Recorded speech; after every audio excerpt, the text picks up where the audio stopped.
The sun had just dipped below the horizon, casting the dense forest in a deep twilight. The air was thick with the scent of pine and damp earth, the kind of silence that only nature could offer. The forest, known as Ironwood Grove, had long been a place of mystery. Stories whispered by the locals of strange sightings and eerie noises that came from its shadowed depths. But for most, these were just tales, no more real than the wind rustling the trees.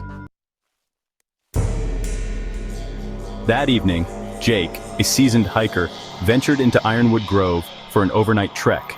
He had heard the stories but dismissed them as nothing more than folklore. To him, the forest was just a maze of trees and trails, nothing more, nothing less. He had been to countless forests in his lifetime, all of them full of wildlife and the occasional curious deer, nothing extraordinary. As he trekked deeper into the forest, the sounds of the world outside the grove faded.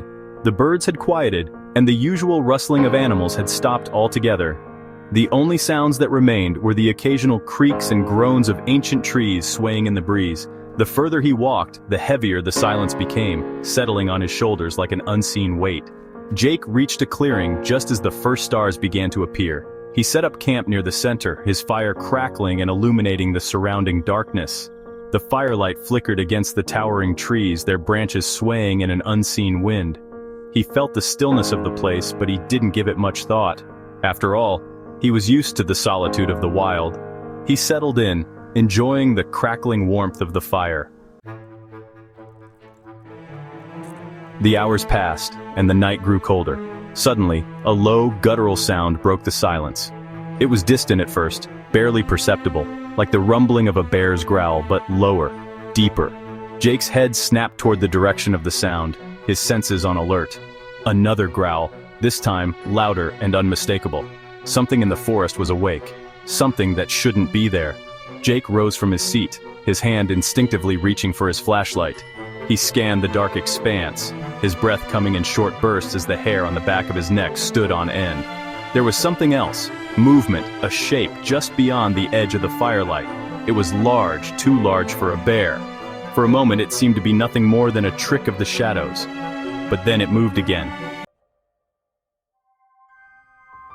The shape was tall, towering over the underbrush. It was obscured by the trees, but Jake could see enough to make out the rough, dark outline of something massive, covered in thick, matted hair.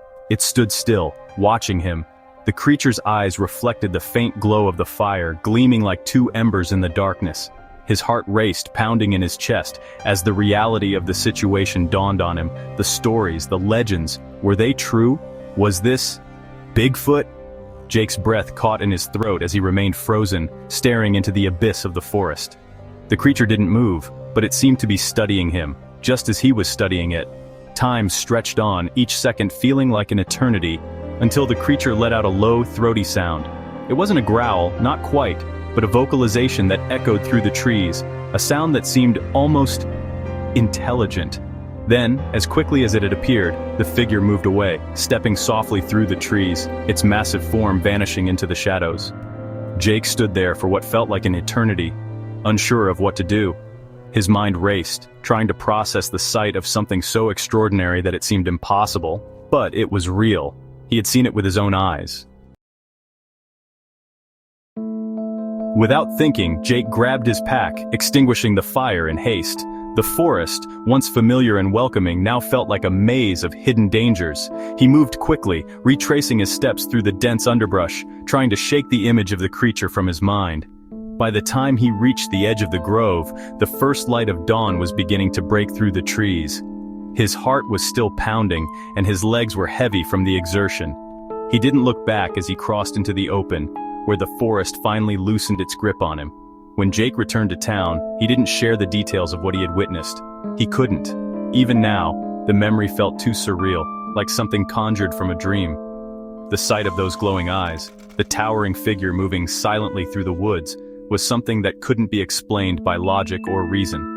But every time he passed the edge of Ironwood Grove in the future, he couldn't shake the feeling that something or someone was watching him from the depths of the trees, and he knew one thing for sure. Some mysteries, no matter how real they are better left unanswered.